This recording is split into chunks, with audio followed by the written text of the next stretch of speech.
Graça e paz, meus queridos irmãos e amigos.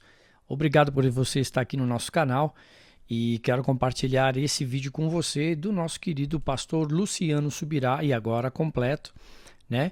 Experimentando mais de Deus. Quero que Deus te abençoe e que você preste bastante atenção nesta mensagem poderosa e com certeza vai abençoar as nossas vidas. E vamos para a mensagem. Vamos lá, abra sua Bíblia, por favor, Isaías no capítulo 6, livro do profeta Isaías, capítulo 6.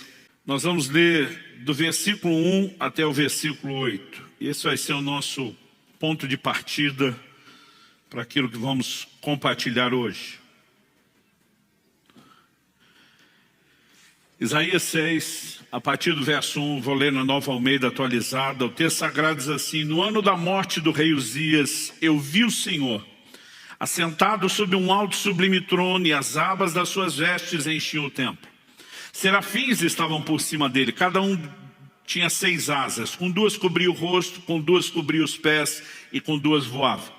E clamavam uns para os outros, dizendo: Santo, Santo, Santo é o Senhor dos exércitos, toda a terra está cheia da sua glória. Os umbrais das portas se moveram com a voz do que clamava, e o templo se encheu de fumaça. Então eu disse: ai de mim, estou perdido, porque sou homem de lábios impuros e habito no meio de um povo de lábios impuros. E os meus olhos viram o Rei, o Senhor dos exércitos. Então um dos serafins voou para mim, trazendo na mão uma brasa viva que havia tirado do altar com uma pinça. Com a brasa tocou a minha boca e disse: eis que essa brasa tocou os seus lábios, a tua iniquidade foi tirada e o seu pecado perdoado. Depois disso ouvi a voz do Senhor que dizia: a quem enviarei? E quem há de ir por nós? E eu respondi: eis-me aqui, envia-me a mim. Meu Deus, suplicamos graça e favor do alto. Suplicamos a ação, a liderança e a aplicação do Teu Espírito Santo para que a Tua palavra fale e cale nos nossos corações e cumpra o propósito pelo qual tem sido liberado. Desde já nos antecipamos também e Te agradecer pela certeza de que o Senhor nos ouve, daquilo que o Senhor fará no coração de cada um. Nós oramos em nome do Senhor Jesus. Amém. Amém. Bom, nesse dia especial de gratidão a Deus, eu quero compartilhar algo que Deus colocou no meu coração com um propósito: despertar você para ansiar por um relacionamento mais profundo em Deus, por experiências maiores. E o tema da minha mensagem hoje é experimentando mais de Deus. Ao longo da minha caminhada com Deus, durante os anos, eu tenho descoberto que a revelação de Deus é progressiva. E sempre há mais para mim e para você. Não importa o quanto você já cresceu, dá para crescer mais. Não importa o quanto você já experimentou de Deus, dá para experimentar mais. Aliás, a Bíblia diz que a vereda do justo é como a luz da aurora. Vai brilhando mais e mais, até ser dia perfeito. Tem mais de Deus para você. Você pode dizer amém?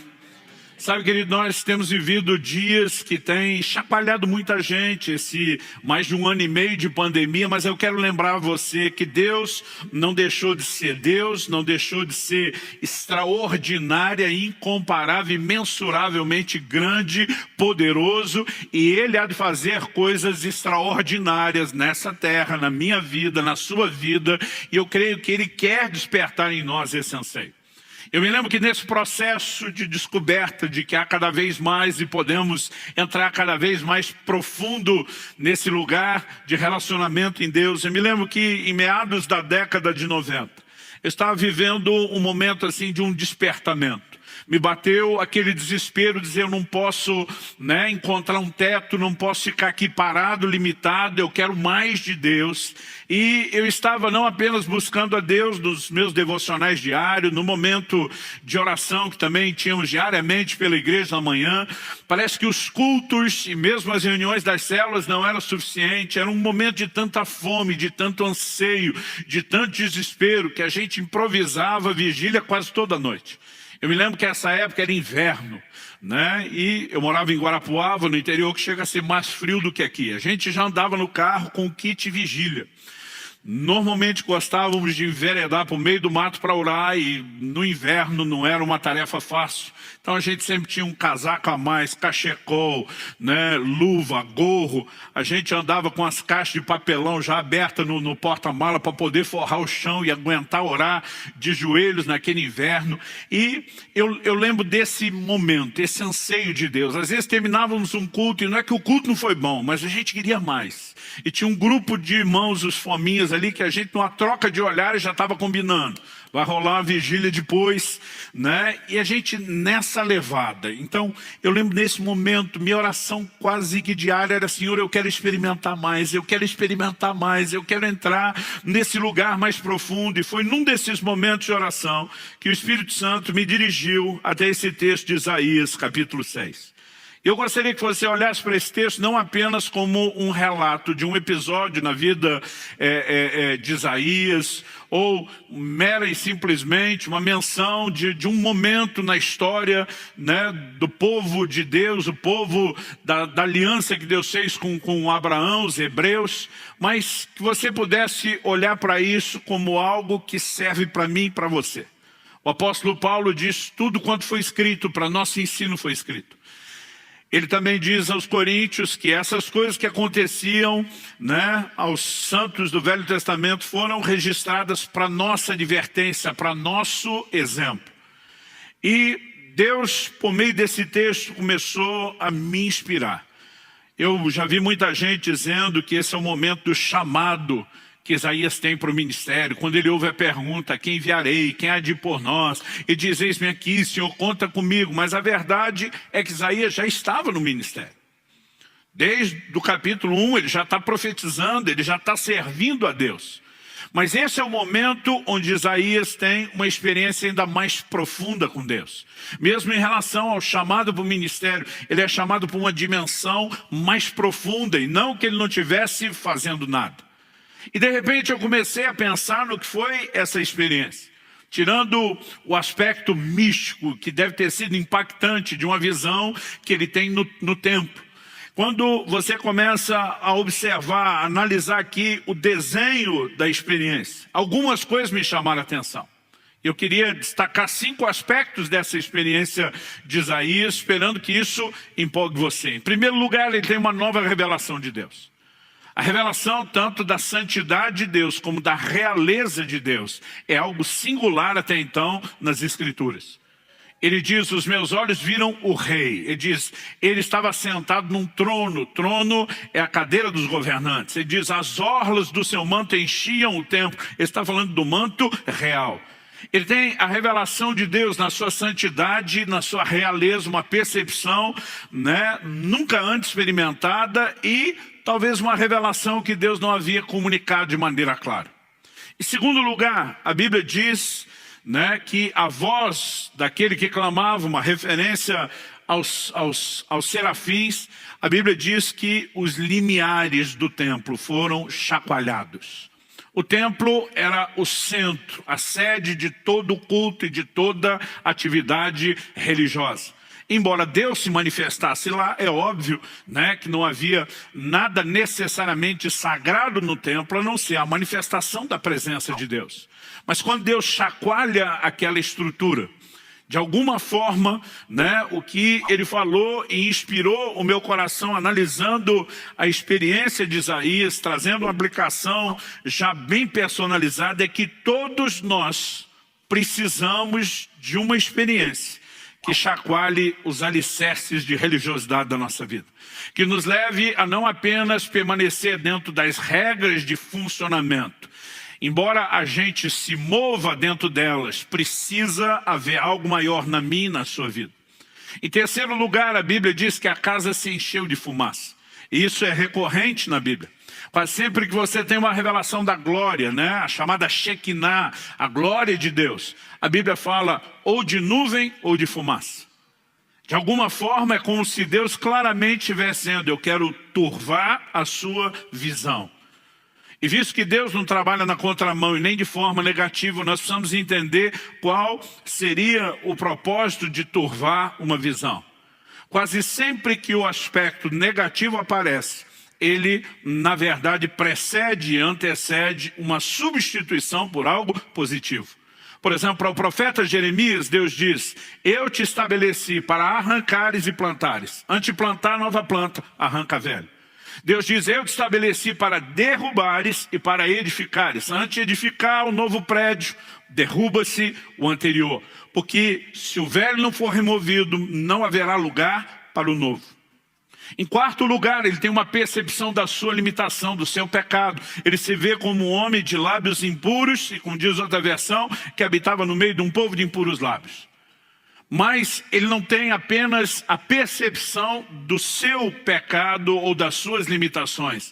Ele experimenta um toque santificador. O anjo pega uma brasa do altar, toca a boca do profeta e diz: tua iniquidade foi tirada. Porque o propósito de Deus não é apenas dar diagnóstico de pecado. Normalmente, por meio do diagnóstico que leva o homem ao arrependimento, o que Deus quer trazer é cura. Então, ele tanto tem a percepção das suas limitações, como ele tem um toque santificador e transformador. E por último, uma vez que nós já definimos que ele estava no ministério, e isso não é o início de tudo, nós podemos dizer que, no mínimo, ele tem uma nova percepção, de uma profundidade, de uma outra dimensão do serviço do ministério. E de repente eu comecei a pensar nessas 5 características. Uma nova revelação de Deus, as bases de religiosidade sendo estremecidas, a visão antiga sendo confundida, porque normalmente é o que é necessário para que a nova se estabeleça, um toque transformador e santificador, e em quinto lugar, uma nova percepção ministerial. Então, mesmo imaginando que talvez a experiência de Isaías, nos moldes em que aconteceu o aspecto místico, não fosse necessariamente ser reproduzida de maneira igual para cada um de nós, nós podemos entender que, no mínimo, os benefícios dela é algo que está à disposição de cada um de nós. Aliás, não gosto da ideia de um Deus que faz acepção de pessoas. Isso é contrário às Escrituras. Deus não tem filhos prediletos. Eu não posso conceber isso, a menos que o filho seja eu. Aí dá para abrir uma exceção. Não, brincadeira à parte, eu e você precisamos entender que quando Deus declara que Ele não faz acepção de pessoas, o que está à disposição, né? Não estou falando de um chamado específico, de um comissionamento específico, eu estou falando, né, de valores, de bênçãos que Deus disponibiliza a todos igualmente. O que está à disposição de um está à disposição de outro. E de alguma forma, naquele momento, meu coração, que já estava cheio de sede, de fome, de anseio por mais de Deus, começa a olhar para isso tudo e dizer: eu também quero uma nova revelação de Deus. Eu também quero as bases de religiosidade sendo estremecida, a visão anterior sendo confundida, o toque transformador, a nova percepção ministerial. E eu começo a orar e dizer: Senhor, se o Senhor me trouxe esse texto, qual é o caminho, o passo prático? E de repente os meus olhos se abriram. Já se foram aí pelo menos 2 décadas e meia que isso aconteceu. E a frase: no ano em que morreu o rei Uzias, ou no ano da morte do rei Uzias, saltou aos meus olhos. E de repente eu percebi que a essência do texto comunica uma substituição. No verso 5, ele começa dizendo: no ano da morte do rei Uzias. No 5 ele diz: eu vi o rei, o Senhor dos exércitos. Ele está dizendo, quando morre um rei humano, natural, algo acontece e eu entro na revelação de Deus como rei. E se seguimos essa lógica de que às vezes a necessidade de que algo negativo seja removido antes de que aquilo de aspecto positivo seja comunicado, revelado ou estabelecido, nós podemos entender que há uma chave sendo comunicada aqui. Isso também me veio com muita clareza, e ao longo desses anos eu tenho provado de maneira progressiva, não completa, mas progressiva cada vez mais, a realidade dessa chave. Antes de mais nada, eu quero que você tente imaginar o contexto da visão. Daqui a pouco nós vamos falar sobre quem era Uzias com mais detalhes. Mas Uzias foi um grande herói nacional. Talvez depois de Davi não tenha existido nenhum conquistador, alguém que tenha liderado um exército de conquista como Uzias fez. Ele assume uma nação praticamente falida, quebrada, e a transforma numa grande potência mundial dos seus dias. E você precisa entender que Isaías, nesse início, nesse momento da vida dele, ele ainda é muito jovem. Uma dedução que não é difícil de você fazer. Até porque no capítulo 1 e no versículo 1 do livro de Isaías, ele introduz o livro dizendo: visão que Isaías, filho de Amós, teve a respeito de Judá e Jerusalém nos dias de Uzias, 1, Jotão, 2, Acais, 3, e Ezequias, reis de Judá. O homem profetizou durante o reinado de 4 reis. Não estamos falando mera e simplesmente, de uma pessoa que profetizou durante o mandato de 4 presidentes.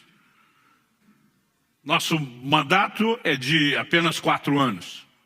Esses reis gastavam muito tempo no seu reinado.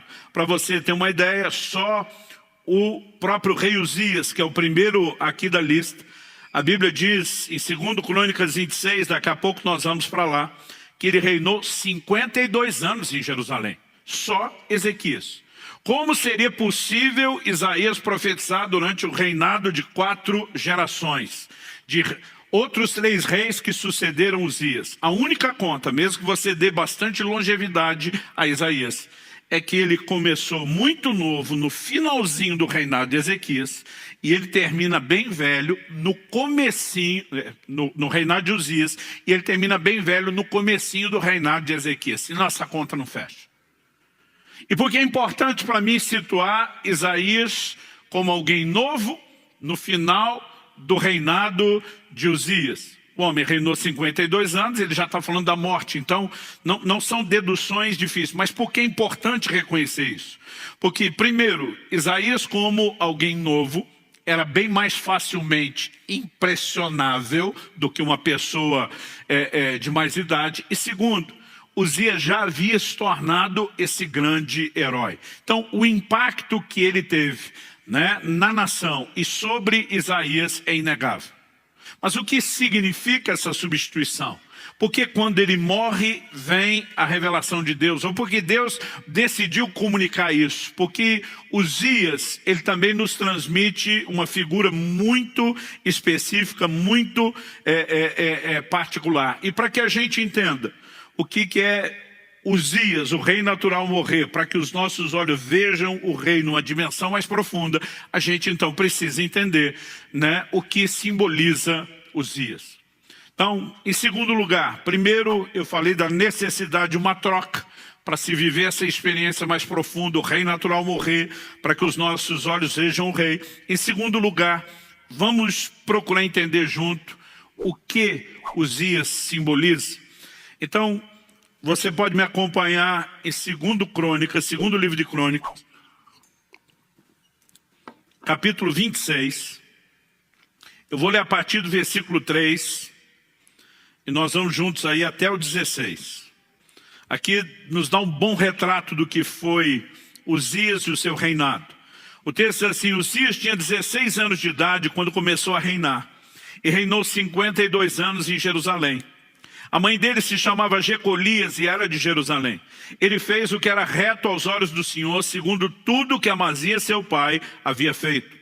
Propôs-se a buscar a Deus nos dias de Zacarias, que era sábio nas visões de Deus. Enquanto Uzias buscou o Senhor, Deus o fez prosperar. 2 afirmações aqui importantíssimas. A do versículo 5, propôs-se a buscar a Deus. E aí, o final do mesmo versículo diz: enquanto buscou o Senhor, Deus o fez prosperar. Você pode repetir essa frase comigo? Só para efeito didático, diga: enquanto buscou o Senhor, Deus o fez prosperar. Mais uma vez, com um pouquinho mais de ânimo e vontade, ou de força para furar o bloqueio da máscara aí que está abafando sua voz. Diga: enquanto buscou o Senhor,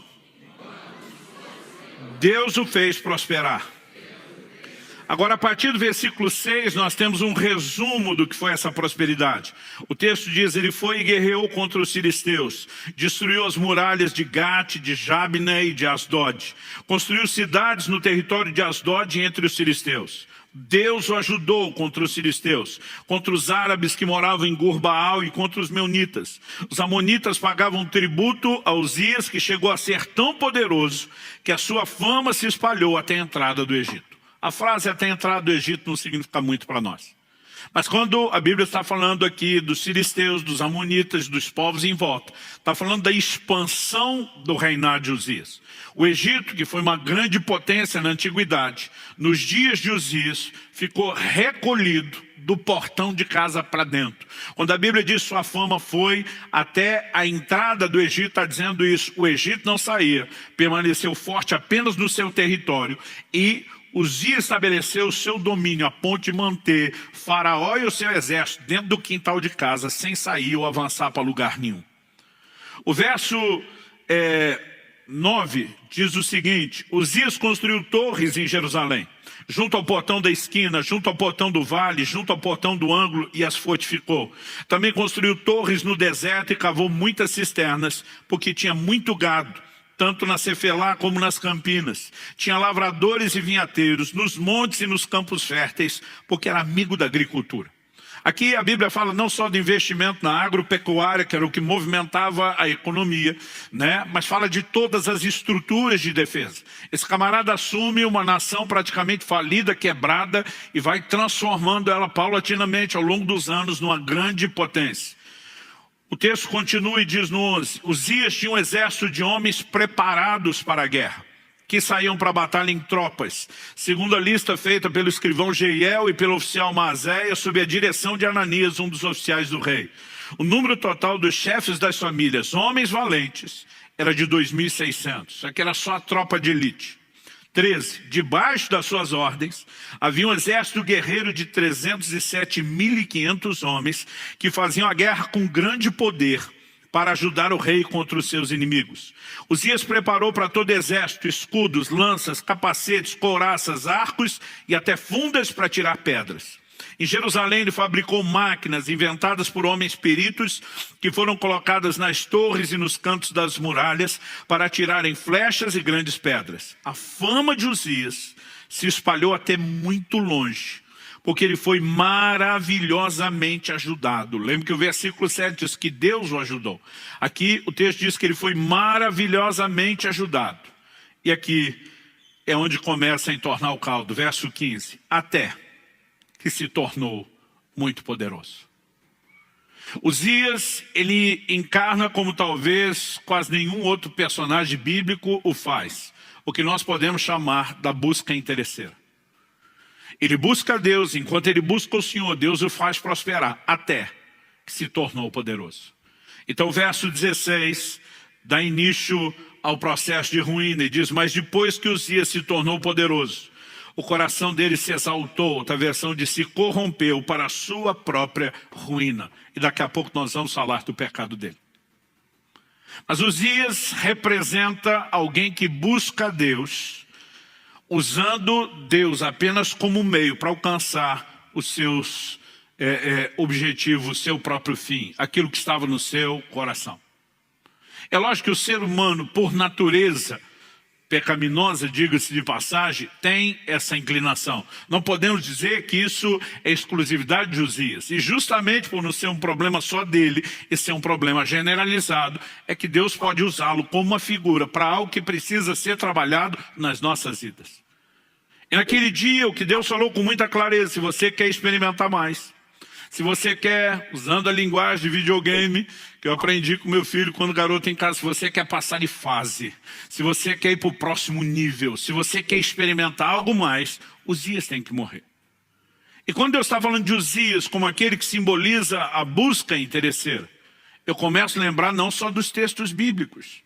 Por exemplo, Jesus, sabemos lá por Lucas, pelo relato de Lucas 17, 12 a 19, que ele cura 10 leprosos. Esses 10, só um volta para adorá-lo, para agradecer. Jesus pergunta para ele, onde estão os outros 9? Jesus não estava com isso, né, responsabilizando ele como se fosse uma espécie de chefe de sindicato dos ex-leprosos curados. Mas Jesus está desabafando, pondo para fora algo da sua própria alma. Cadê o resto da galera? Todo mundo foi curado. Mas 9 daqueles 10 só precisavam da cura. E depois de obter aquilo que queriam, não queriam mais nada de Jesus, a não ser o que já tinham alcançado. Só um volta para dar continuidade ao processo. E muitas pessoas buscam a Deus nas suas necessidades, né? Movidos unicamente pelo interesse de resolver aquilo. E a partir do momento que conseguem o que querem, eles tratam Deus como algo descartável. Eu lembrei não só dos textos bíblicos, eu lembrei de N situações que eu já tinha vivido no ministério, apesar de estar ainda nos primeiros anos do ministério pastoral. Eu comecei a pensar em quanta gente chegou na igreja precisando de cura e depois que foi curado, desapareceu. Eu comecei a lembrar de quanta gente chegou precisando de um milagre no casamento e quando as coisas deram uma melhorada, não era nem que estava resolvido, já sumiram de cena. Eu lembrava de casos específicos. Lembrava de uma vizinha que eu evangelizei tanto, convidei tanto para ir para a igreja, nunca podia. Mas no dia que apareceu uma macumba daquelas feita na porta da loja dela, ela desesperada, eu preciso de Deus, eu preciso de oração. Eu levei e falei, sei, mas vamos aproveitar que você abaixou a guarda. Sabe, eu me lembrava dos jovens, quando chegava a época de vestibular, eles pediam para a gente dar cópia da chave da igreja, porque eles queriam orar às 5 da manhã, buscar Deus. Mas depois que passava no vestibular, não orava mais, não lembrava que era crente, não lembrava que Deus colocou ele lá na universidade, nem do propósito pelo qual entrou. Mas enquanto eu estou pensando nos outros, porque nós temos essa facilidade, né, de enxergar o problema dos outros. Todo dia alguém falou, pastor, a gente tem dificuldade de ver erro. Eu falei, não, a gente tem dificuldade de ver os nossos, dos outros não. Jesus disse que a gente enxerga o cisco no olho do irmão, difícil é ver a trave no nosso. Então naquele momento eu estou só terceirizando e pensando, o problema de Uzias é sério. Mas o Espírito Santo falou, ei, eu estou falando do seu Uzias. E eu estou ali metido, surpreendido, meu Uzias, como quem diz, tem Uzias aqui não. E de repente Deus me abriu uma cena, que eu fiquei tremendamente envergonhado. Eu tive um flashback da fase de pré-adolescência. Eu acredito que eu devia ter em torno de 11 anos de idade. Não deve ser algo muito diferente disso. As contas que eu faço é porque meu irmão mais velho, o Adriano, eu sou do meio de 3 homens, né? Meu irmão mais velho, o Adriano, com 12 para 13 anos de idade, ele era precoce, ele cresceu, desenvolveu, já tinha corpo de adulto. Eu, com 2 anos atrás, já era corpo de criança. O Paulo, que era o caçula, 2 anos mais novo que eu e 4 que o Adriano, era uma criança ainda. E nessa época, ele vivia irritando e provocando o mais velho. E ele fazia isso até tirar o Adriano mais velho do sério. Quando meu irmão mais velho saiu do sério, ele não era amador, ele era profissional. E ele ia para cima do pequeno, mas batia assim que não condizia mais, ele não tinha noção do tamanho e da força que ele tinha assumido. E eu entrava para defender o menor e apanhava junto. E eu lembro que eu falava para ele, você para de provocar, eu não vou mais te socorrer, eu não vou te ajudar. E teve um dia que ele ficou provocando o mais velho, e eu fiquei avisando, falei, eu não vou apanhar por causa de você mais. Mas meu irmão perdeu a paciência, o mais velho, foi para cima do caçulo, Paulo, que hoje é pastor do Alcance lá em Orlando. E ele normalmente dizia, eu corro, eu me viro. Mas aquele dia ele levou um enquadro assim num canto da sala que não tinha pra onde correr. Eu pensei, está morto. Eu não queria me apanhar junto, mas acabei sendo vencido pela compaixão, pela dó. Pensei, como eu ajudo ele sem apanhar junto? E eu achei que eu tive uma ideia brilhante, coisa de piar, né? Naquela época, a maioria do dia, não sei quando estava na escola, a gente passava normalmente de shorts ou bermuda, descalço, sem camisa, por causa do calor do interior de São Paulo. Me criei na cidade de Campinas. E eu lembro que meu irmão, assim, só de bermuda, eu vim dele um tapa nas costas, mas daquele assim, deixar o desenho da mão. E corri. Acredite ou não, além de já ter sido magro, era o mais veloz da família e nas disputas com todos os primos. Falei, não vai me pegar na corrida. Mas eu lembro quando eu dei a volta no sofá na sala, meu irmão já pulou por cima. Cortou um atalho, ele estava no meu encalço. Eu no desespero, tudo que eu olhava era o final do corredor. A hora que eu saí da sala, tinha o quarto dos pais de um lado, dos filhos do outro. Falei, eu tenho que entrar e fechar a porta.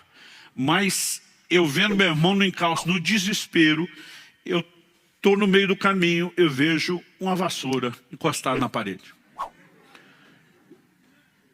Eu lembro que mamãe mandava a gente limpar a casa, a gente varria 2 metros, cansava, deixava lá para terminar depois. Coisas de adolescentes e pré-adolescentes. Eu não sei quem de nós largou aquela vassoura, mas a hora que eu vi ela, no instinto, no reflexo, falei, vai me ajudar a atrapalhá-lo para eu entrar naquela porta e me salvar.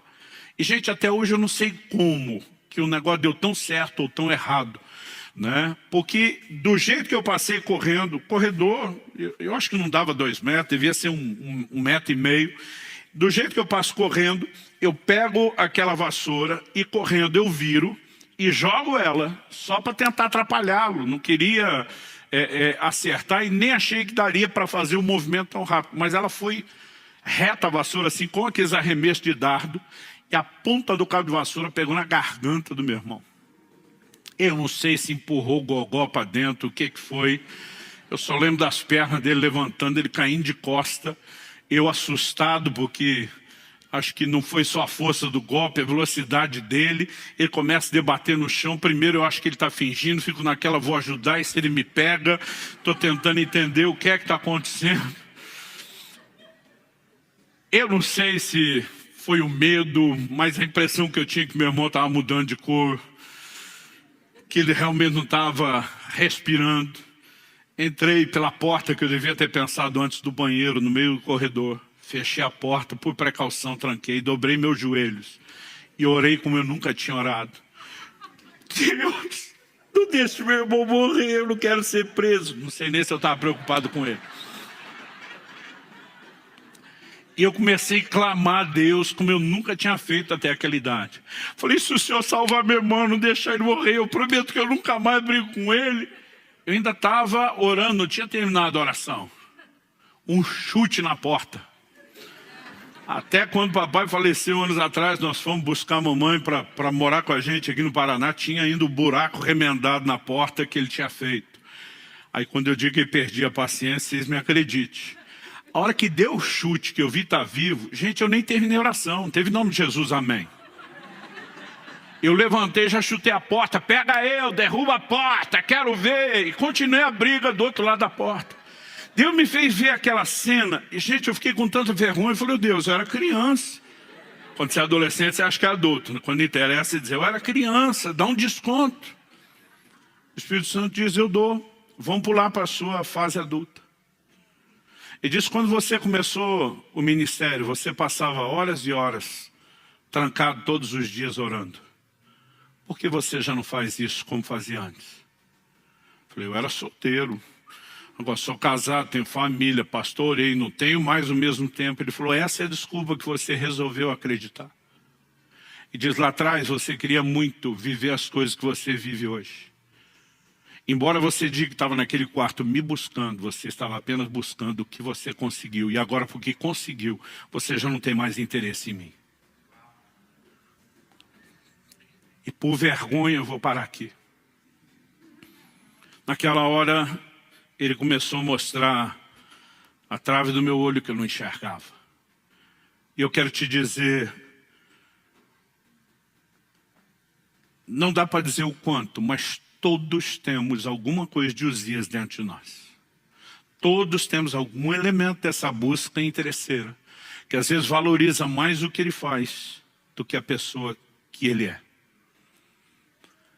E naquele momento, quando Deus começou a expor, eu entendi que se Uzias não morrer, nós nunca vamos passar de fase. Sabe, a história não começa com Uzias já morto. Há um momento onde eu e você vamos ter que mudar e reverter esse jogo.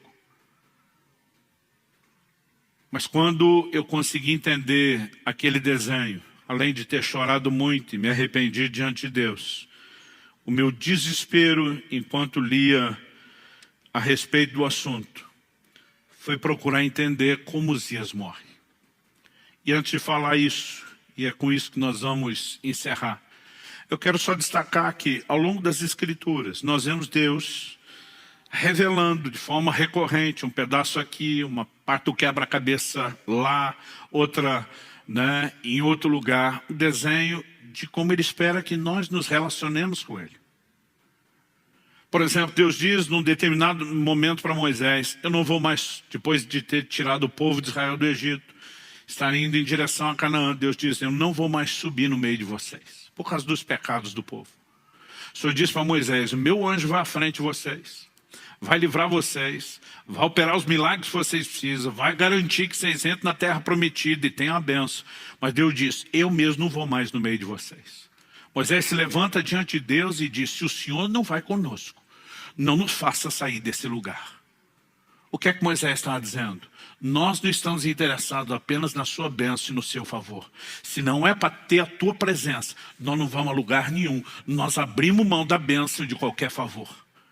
Porque nada disso substitui a tua presença. Mas é um episódio que quase ninguém fala nada e nem canta sobre isso.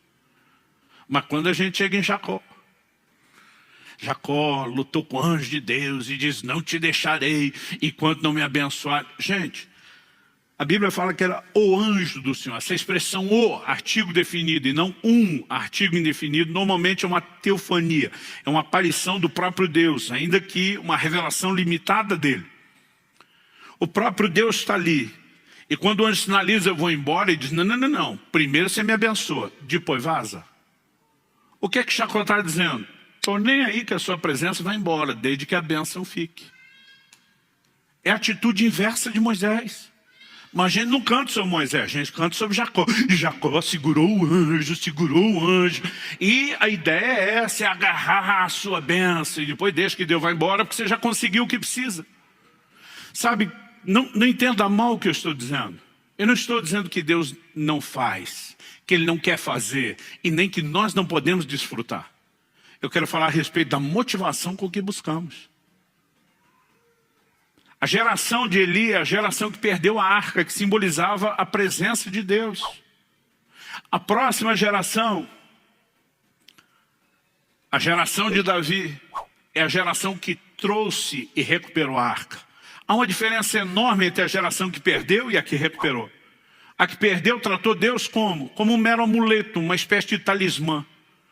Um resolve tudo. Eles travam uma guerra contra os filisteus, na primeira batalha perderam. Aí alguém tem a brilhante, entre aspas, ideia. Vamos trazer a arca de Deus para o campo de batalha. Israel até então, a coisa ia ficar pior depois, mas nesse momento, era o momento de maior apostasia da história da nação. Eles já não vão a Siló, onde o tabernáculo estava, já não iam lá para buscar e adorar o Senhor, mas na hora do problema traz a arca, porque agora nós precisamos que Ele resolva. Como diz o ditado antigo, quando a água bate na região lombar, as pessoas lembram de buscar a Deus. A região lombar ficou mais polido, né? Tá bom assim, meu amor? Você que sempre me ajuda a ser a minha melhor versão. Quando eles tratam Deus e a presença de Deus dessa forma, qual foi o resultado? Eles perderam a arca, perderam a presença. Porque toda e qualquer pessoa, em qualquer momento ou época da história, que busca Deus só porque por causa daquilo que Ele faz, vai acabar perdendo aquilo que Ele é. Mas a geração de Davi assume o reino, um dos primeiros atos. E não é à toa que ele é chamado de homem segundo o coração de Deus, não é porque era perfeito, que nós sabemos que não era. Um dos primeiros atos dele, ele diz, a arca volta. E quando ele traz a arca de volta, ele levanta uma tenda, ele coloca a arca que simbolizava a presença de Deus no centro. Ele coloca os levitas 24 horas por dia, 7 dias por semana, ninguém pedindo nada, apenas dizendo, o Senhor é bom e a sua bondade dura para sempre. Agora, o interessante é que se você olhar tanto Davi como Moisés, que nesse sentido entenderam o cerne do relacionamento, foram duas das gerações na história do povo de Deus que mais experimentaram o que Deus pode fazer. Desde os dias de Josué, a terra prometida nunca tinha sido conquistada na sua totalidade. O primeiro que conseguiu isso foi Davi. Então você olha para o Moisés dizendo, se a tua presença não vai conosco, nós não vamos a lugar nenhum. E você encontra em Moisés a geração que mais experimentou milagres. Eu não estou aqui pregando contra a intervenção de Deus. Eu estou falando da necessidade de ajustes na nossa motivação para que a gente possa experimentar até mais do que Ele pode fazer. Eu quero te despertar a acreditar que nós podemos viver manifestações maiores, como indivíduos, como casa, como igreja. Nós podemos e nós iremos vivenciar manifestações maiores. O foco não é o que Deus faz. Um dia desse preguei essa mensagem em algum lugar, alguém falou, tá certo, esses pregadores que ficam colocando Deus como fosse alguém que vive para resolver nossos problemas. Eu falei, mas ele também está lá disponível para tudo. Aliás, se você entender que o que Deus faz é uma consequência do que Ele é, então buscá-lo pelo que Ele é, inevitavelmente levará a experimentar o que Ele faz. Hebreus 11 diz que Deus é galardoador dos que o buscam. Não é algo apenas que Ele faz, é algo que Ele é. Ele é recompensador, Ele intervém. Eu não estou falando contra isso. E tem gente que fica tentando classificar o que é digno de pedir a Deus e o que não é. Irmão, eu prefiro descobrir no caminho. Eu gosto de dizer que eu cresci numa estrutura muito simples de família, que é o jeito mais bonito de dizer que a gente tinha dinheiro para nada. E eu lembro logo no início do meu ministério, quando chegava o fim do ano, eu ficava vendo aquelas propagandas de panetone, que era uma coisa que a gente, por muitos anos, só sabia o que era em cartaz. Ou comia aqueles sequinhos do mercado do bairro, mas nunca aquele do bom. E eu lembro de eu estar pregando numa cidade, já aqui no interior do Paraná, e eu vi um cartaz de um panetone desse stop. Não vou fazer propaganda de graça e falar o nome, não. Eu lembro que eu falei, meu Deus, eu queria tanto comer um panetone. Tem gente que acha que não deveria te incomodar com isso. Eu acho que não é incômodo, eu acho que o Senhor gosta de mim para valer, eu acho que o Senhor quer agir na minha vida. Falei, eu queria te encomendar um panetone. Eu não sei de que jeito, não tenho dinheiro, não vou atrás. Eu queria que o Senhor mandasse para mim. Porque melhor do que o panetone é ganhar ele do Senhor. Mas eu estava naquela viagem, dividindo o quarto com outro pastor amigo. Falei, não, manda 2, que eu não quero dividir o meu com ele. Já que esperei tanto tempo e finalmente vou ter o panetone do bom, manda 2. Gente, algumas horas depois eu chego no hotel. Eu lembro que eu peguei a chave com o atendente, ele falou, olha, só um pouquinho que alguém deixou alguma coisa aqui. Eu falei, quem? Tipo assim, quem que me conhece na cidade para deixar algo? Ele falou, não, a pessoa disse, na verdade, que você não conhece ela. E de repente ele puxa uma sacola com 2 panetones daquele. Ele falou assim, foi muito estranho, pastor. A mulher falou assim, que não sabe quem você é, mas que ela estava no mercado. E ela ouviu uma voz falar com ela. Compra 2 panetones, deixa no hotel tal, para o pastor que está hospedado lá. E foi tudo que ela falou. Eu acho que ela nem sabe que é você, só sabe que tem um pastor aqui. Eu olhei, falei para ele, sorte sua que anda comigo. Participa do despojo. Sabe, querido, eu não estou aqui te dizendo que nós não podemos ver coisas assim que para alguns é simples. Todo dia alguém falou, não vou incomodar Deus com isso. Falei, se você acha que é incômodo, fica aí sem experimentar. Então preste atenção, não estou falando contra o que Deus faz. É o nosso resultado, nós podemos experimentar mais do que Ele faz. Estou falando a respeito de motivação com a qual nós o buscamos. E se nós pararmos de tratar Deus só como quem faz, porque Ele prometeu fazer, Ele que nos encorajou a orar e clamar crendo que Ele faria. Então nós não estamos tentando falar contra o fato de Deus fazer, mas nós também não podemos tratá-lo apenas como uma espécie de amuleto, de talismã, de resolve tudo e nada além disso. Dá para entender a diferença? Bom, para nós terminar, como Uzias morre. Nós paramos de ler no verso 16 e vamos retomar no verso 16 de 2 Crônicas 26. O texto diz, mas depois que Uzias se tornou poderoso, o coração dele se exaltou para a sua própria ruína. Ele cometeu uma transgressão contra o Senhor seu Deus, pois entrou no templo do Senhor para queimar incenso no altar do incenso.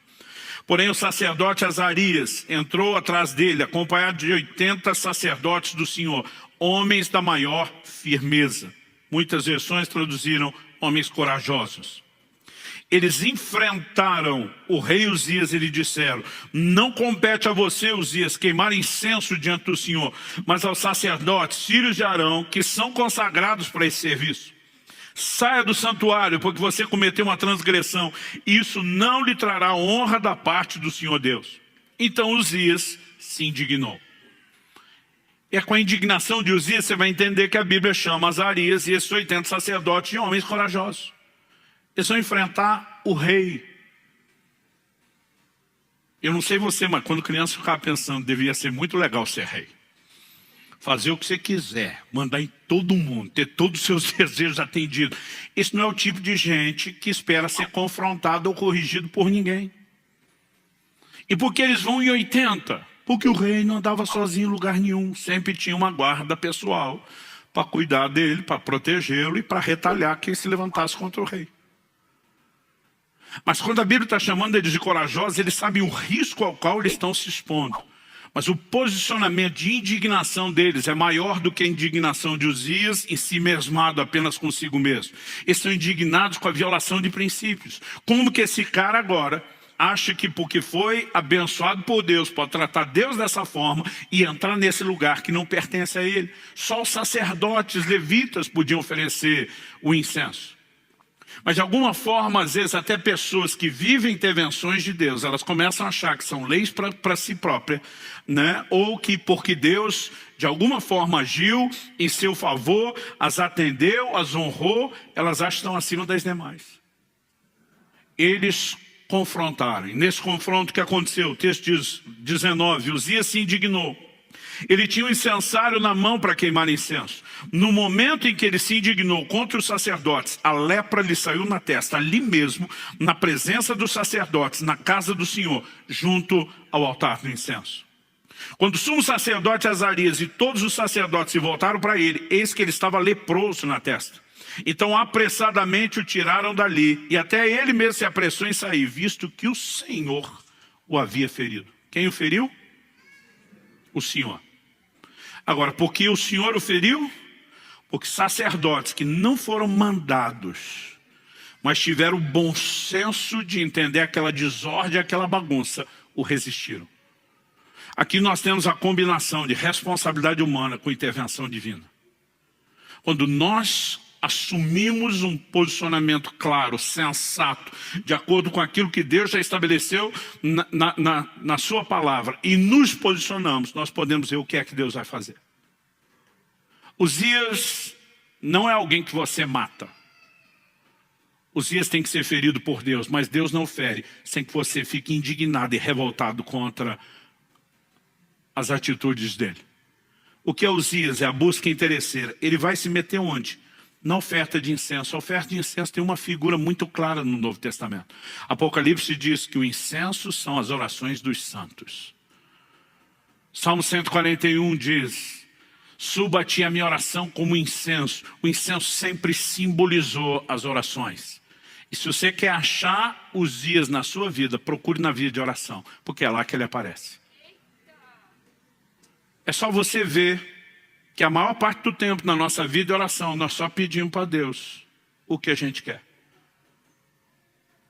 E oração não é apenas pedir, oração deveria ser uma conversa, onde não apenas você fala, mas Deus também. E quando Ele fala, Ele não diz apenas declarações de amor, mas às vezes Ele pede algumas coisas para você também. Eu lembro que uma vez eu vi um pregador dizendo que ele decidiu não pedir nada a Deus durante um tempo, a não ser um coração mais grato. Achei a coisa mais linda. Falei, vou fazer esse negócio. Gente, eu não tinha assunto para falar com Deus. Porque durante anos, toda a minha vida de oração era construída só no que eu pedia. E quando só falava, dá um coração mais grato, eu não tinha mais nada para falar. E apesar de ter achado a coisa mais linda, não funcionava para mim, porque ou funcionou mostrando o quanto de Uzias tinha na vida de oração. Agora, Uzias não morre de uma vez. A morte dele não é instantânea, não é fulminante. Eu queria estar aqui dizendo para você, Deus me enviou aqui essa manhã com uma unção assassina, matadora de Uzias. Nós vamos orar, o miserável do Uzias da sua vida vai ser fulminado tipo Ananias e Safira. Mas não é assim que ele morre. Uzias morre aos poucos, a prestação. A lepra apareceu na testa. Depois ela vai se espalhando. Ele é excluído da casa do Senhor. Se a gente continuar lendo o texto, Verso 21 diz assim: o rei Uzias ficou leproso até o dia da sua morte. E por ser leproso, morou numa casa separada, porque foi excluído da casa do Senhor. Jotão, seu filho, tinha seu encargo, o palácio real, governando o povo da terra. O verso 23 vai dizer que ele morreu e foi sepultado. À medida que a lepra expandia, todo o contato com as pessoas foi limitado. Ele não tem mais acesso à casa de Deus, então não tem mais acesso ao palácio. Ele vai sendo isolado até que a morte finalmente se estabeleça. Uzias não morre de uma vez. E na minha e na sua vida não é um assunto que a gente resolve de hoje para amanhã. Pastor, vamos fazer oração no final do culto, está tudo resolvido? Não. Pode ser que o miserável de Urias saia ferido. Mas a morte é um processo e depende do nosso posicionamento. Um dia alguém me perguntou: pastor, o senhor já chegou lá no Uzias mortinho da Silva? Falei: não, mas não estou mais onde estava. Mas a verdade é que quando nós avançamos nesse processo, nós começamos a descobrir uma outra dimensão de relacionamento com Deus. Quem está entendendo, diga amém. Outro dia alguém me disse: está certo, pastor.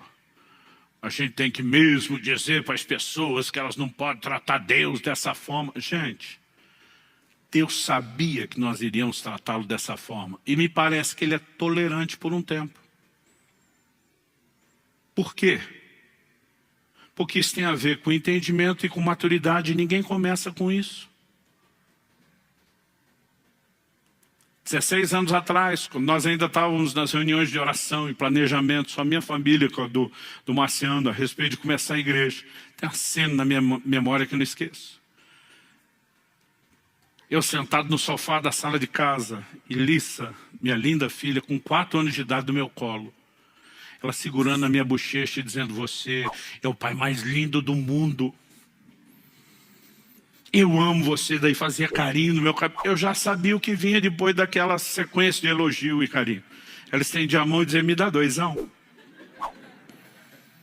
E você acha que ia dar um sermão? Terceira, me elogiou em troca. Eu, além do sorriso, dizia: toma 5. Porque era criança. E num momento como esse, dá para você ser compreensivo. Mas se hoje, aos 20 anos de idade, fosse me tratar só como se eu fosse um banco, nossa relação teria deteriorado em vez de melhorado. Paulo diz em 1 Coríntios 13:11, quando eu era menino, falava com o menino, pensava com o menino, agia com o menino. E essa é a época que Deus olha e tolera. Como eu disse, às vezes eu falo desse assunto, está certo, esses pastores ficam colocando Deus à disposição para fazer. Eu falei: não, Deus se colocou à disposição, não é os pastores que colocam Deus. Jesus pregou o evangelho não apenas chamando as pessoas ao arrependimento e à fé, mas ele curava os enfermos, expulsava demônios, operava milagres. Ele mostrava que Deus tem interesse de intervir nas necessidades das pessoas. O que ele não queria quando um leproso era curado e ia embora era não continuar o processo depois de ter apresentado e demonstrado seu amor. Aí as pessoas repetem tanto ditado que na cabeça de alguns parece que já está na Bíblia. Virou versículo apócrifo. Quem não vem pelo amor, vem pela dor. Gente, nunca conheci na minha vida alguém que veio por amor. Como é que alguém ama o Jesus que ele ainda não conhece? Ah, pastor, o senhor converteu pela dor? Não.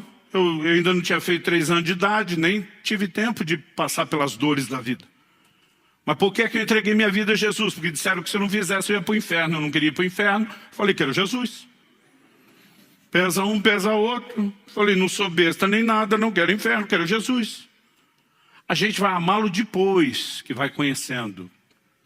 Dá para entender a diferença?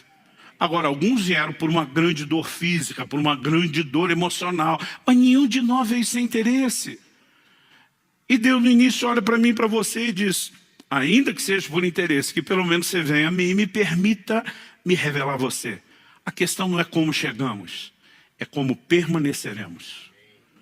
Então há um momento onde o entendimento precisa mudar. Há um momento onde a maturidade precisa mudar. E se nós aprendemos com Moisés e Davi, quando buscamos a Deus pelo que Ele é, não só pelo que Ele faz, além de também ter o que Ele faz, vamos desfrutar o melhor que é quem Ele é. Mas também aprendemos com Ele e com outros, se buscarmos a Deus só pelo que Ele faz, nós vamos perder quem ele é e, consequentemente, também perderemos o que ele faz. Vamos ficar em pé para parecer que está acabando? Eu gostaria que nós orássemos juntos. Embora, como eu disse anteriormente, não há uma unção fulminante para destruir Uzias de uma vez só. Há algo da parte de Deus que vem quando? Então preste muita atenção nisso, que essa talvez seja a parte mais prática. A mesma Bíblia que diz que eu e você somos o santuário de Deus, que era o lugar onde Uzias foi oferecer o incenso. A mesma Bíblia diz, eu e você somos santuário, também diz que nós somos sacerdotes. Os sacerdotes eram os responsáveis pela ordem e a manutenção correta do culto dentro do santuário. Então, enquanto santuário, nós também somos os sacerdotes responsáveis. Ou seja, se tem vida devocional ou não com Deus, aí o responsável é você, não é mais ninguém. Se a presença de Deus será adorada, cultivada, né, tratada com sensibilidade dia após dia, depende de você, das decisões que você toma, de você ser responsável ou não em relação àquilo que te foi incumbido. Agora, em algum momento, aqueles homens de Deus olham para Uzias e dizem, você foi longe demais, chega, basta. E quando eles percebem Uzias que passou da conta, ele se levanta e diz, daqui para frente essa história muda. Você não vai continuar essa busca interesseira. É no momento do posicionamento, Deus diz, esperei por isso há muito tempo. E ele fere Uzias. Um processo começa. Para que no final das contas, depois se diga no ano em que morreu o rei Uzias, os meus olhos viram o rei, o Senhor dos Exércitos. Há uma revelação extraordinária de quem Deus é quando a busca interesseira morre. A busca continua, mas a interesseira é que tem que morrer. E quando essas coisas vão sendo mudadas e ajustadas, nós não apenas vamos poder desfrutar o que Deus mais quer nos revelar. Quando Ele faz algo, eu brinco que isso é apenas uma espécie de um cartão de visitas. Ele está tentando revelar seu amor, seu interesse por nós, a importância que temos aos olhos dele. Mas o bem maior que Ele quer que eu e você desfrutemos não são suas bênçãos. É Ele, o abençoador. Então eu não vim aqui te apontar o dedo, eu não vim aqui jogar pedra em você, eu não vim aqui dizendo que você nunca devia ter buscado a Deus por interesse, porque todos fizemos isso. Mas que à medida que o tempo passa, e nós nos permitimos descobrir quem Ele é. Aliás, a partir do mês que vem nós vamos dar muita ênfase em conhecer a Deus. A partir do momento que começamos a descobrir quem Ele é e nos interessar por quem Ele é, isso muda completamente as coisas. E se isso, além de redefinir o meu relacionamento com Ele, ainda pode me ajudar a ter uma nova revelação dEle, sacudir as bases de religiosidade da minha vida, turvar a visão velha, o que vai proporcionar a nova, trazer um toque santificador e transformador e uma nova percepção de ministério ainda no pacote. É muito lucro para ser ignorado ou desprezado.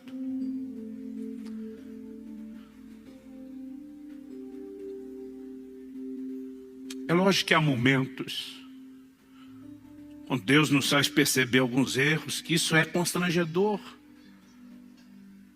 Quando lembro de confrontos como esse, Deus dizendo, não, a razão pela qual você olha não é porque você é o culpado, é porque você já alcançou muito o que queria. É lógico que dá vergonha. Mas Deus não está fazendo isso para nos culpar ou condenar. É uma forma dele dizer, eu não quero perder você. Quando Adão pecou, Deus não pergunta o que é que você fez, cabeção. A pergunta de Deus foi, aonde você está?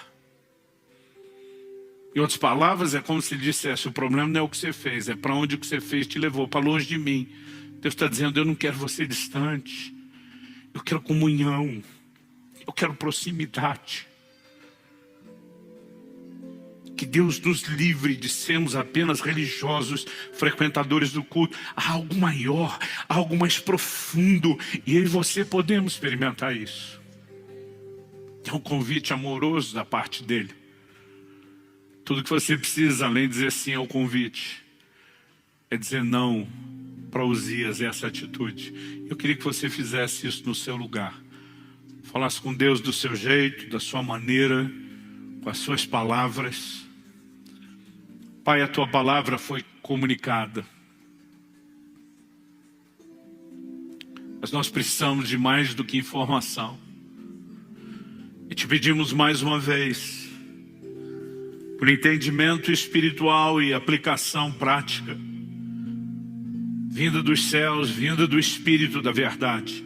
Eu oro por cada um dos meus irmãos e irmãs, nesse lugar, os que nos acompanham à distância pela internet, ao vivo ou de forma gravada. Eu oro que nesse exato momento em que chegam a esse ponto de oração, algo aconteça nos seus corações. Não apenas o despertamento provocado pelo entendimento da tua palavra, mas a capacidade de entender de maneira muito prática quais áreas específicas da sua vida, a vida de oração, da busca, tem permitido que os dias tenha tanta expressão.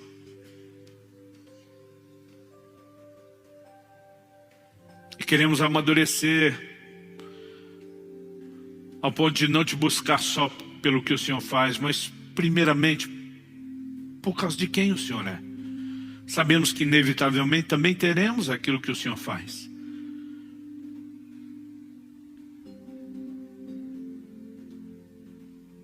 Clamamos teu toque, a expressão da tua graça nos envolvendo hoje, o auxílio do alto, não apenas abrindo os nossos olhos e nos ajudando a mapear onde está os dias na nossa vida, mas gerando a indignação correta de dizer a Ele: basta, chega. E sabemos, se fizermos a nossa parte, o Senhor também vai feri-lo. E sabemos que quando Ele é ferido, é uma questão de tempo, Ele morre. E quando Ele morre, os nossos olhos se abrem para uma nova dimensão. Há uma nova experiência, um lugar mais profundo no Senhor. É isso que nós almejamos. É por isso que nós clamamos em nome de Jesus.